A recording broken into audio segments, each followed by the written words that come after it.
কাজ করি নাই এবং টু মাই জাজমেন্ট আমার সাথে ভালো আর কেউ নাই এটা আমি কোনোদিন বলবো না, বাট আমার জাজমেন্ট অনুযায়ী বলবো yes I am fit for that. যে অতিরিক্ত অর্থ ব্যয় হলো একটা মামলা, বাদীপক্ষের ৬,০০০, আপনাদের ৪০,০০০ বেশি, এই যে বাংলাদেশ সোসাইটির সদস্যদের অর্থ লোপাট হলো, এটা অপচয় হলো, এটা জাস্টিফিকেশন কিভাবে বলবেন? এটা কি আপনি ডিফারেন্স আছে না এটাকে আপনি সঠিক মনে করেন? শুনেন, আপনারা যারা মামলা তো কারা দিচ্ছে সেটা তো জানেন। মামলা দিচ্ছে না, মামলা যদি কেউ করতে চায় সে কে কি করবে দ্যাটস নট মাই বিজনেস, কারণ আপনি কি করবেন সেটা আপনার ব্যাপার, সেটা আমার কিছু করার না। আপনার হাত দিয়ে টাকা ব্যয় হয়েছে সেটা আমার বাড়ি থেকে আমি সঠিক মনে করি। আমাকে এখানে নিউ ইয়র্কে আমাকেও যেগুলো সু করতে পারে, সেটা সু মামলার খরচ নিয়ে বেশি টাকা ব্যয় খরচ হলো সাধারণ সদস্যদের, এটা আপনি সঠিক মনে করে দেন নাকি আপনার ব্যয়ের প্রশ্নে তো আমি যাচ্ছি না। মামলাগুলি করাতে যেটা প্রেসিডেন্ট সাহেব বলে গেছেন, ভাই আমরা ওয়ান কমিউনিটি, যদি আমার কিছু গ্রিভেন্স থাকে গো টু দি কনস্টিটিউশন পড়ে, বাইলস পড়ে, সেখানে বলা আছে কি বলে আপনি কি করবেন।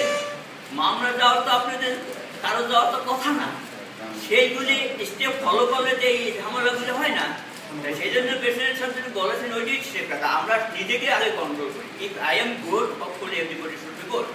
সবাই যদি আমার নিজস্ব দায়িত্বগুলি প্রপারলি করতে পারি তাহলে দেখবেন অনেক প্রবলেম আমাদের থাকবে না। মিস্টার কমিশনার, গেলবার নির্বাচন কেন্দ্রে ঢাকা ক্লাবে যেটা হয়েছিল, আমি ফরচুনেট যে আমার দেখার সুযোগ হয়েছিল। ইনসাইট ভিতরে অযাচিত ভিড় পরিলক্ষিত হয়েছে এবং আপনার যে প্রশ্নটা আমি আগেই করেছিলাম যে আপনার অন্যান্য কমিশনাররা এক একজনকে এক এক রকম বক্তব্য দিয়েছে, আপনি এই বিষয়ে অবগত কিনা? আমি ট্রাই করবো যাতে ওইরকম বিভিন্নভাবে পিসভাবে ইনফরমেশন যাতে ডিসিপেট না হয়। I will try to my best to be one way of ইট।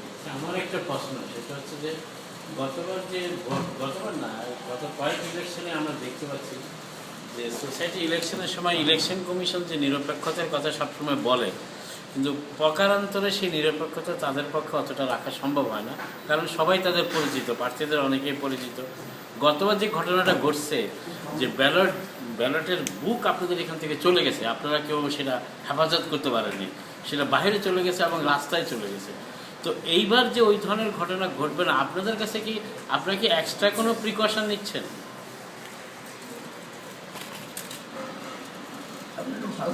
আপনার বাসায় যদি আবার ঢুকে না, শেষ করি, যখন চুরি হলে পরে তো আপনার বাসা যাতে ওই চুরিটা না হতে পারে সেই ব্যাপারটা আপনি বলেন বা কেউ না বলে সেই বাড়ি মানে ঠিকই ওইগুলি প্রিকশন নিতে যাবে। এটাতে অবভিয়াস, এটাতে কমন সেন্স।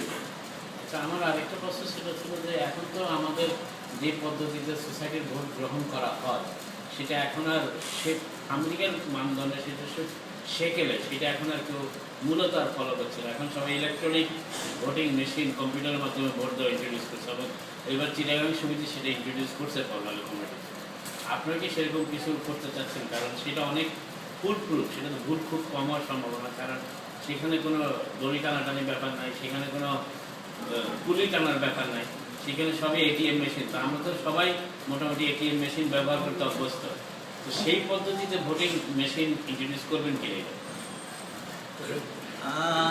এই ব্যাপারটা আমি কিছু কথা বলে, কিন্তু এই মুহূর্তে আমরা ওটা করতে যাচ্ছি না এই মুহূর্তে, কারণ উই আর নট প্রিপেয়ার্ড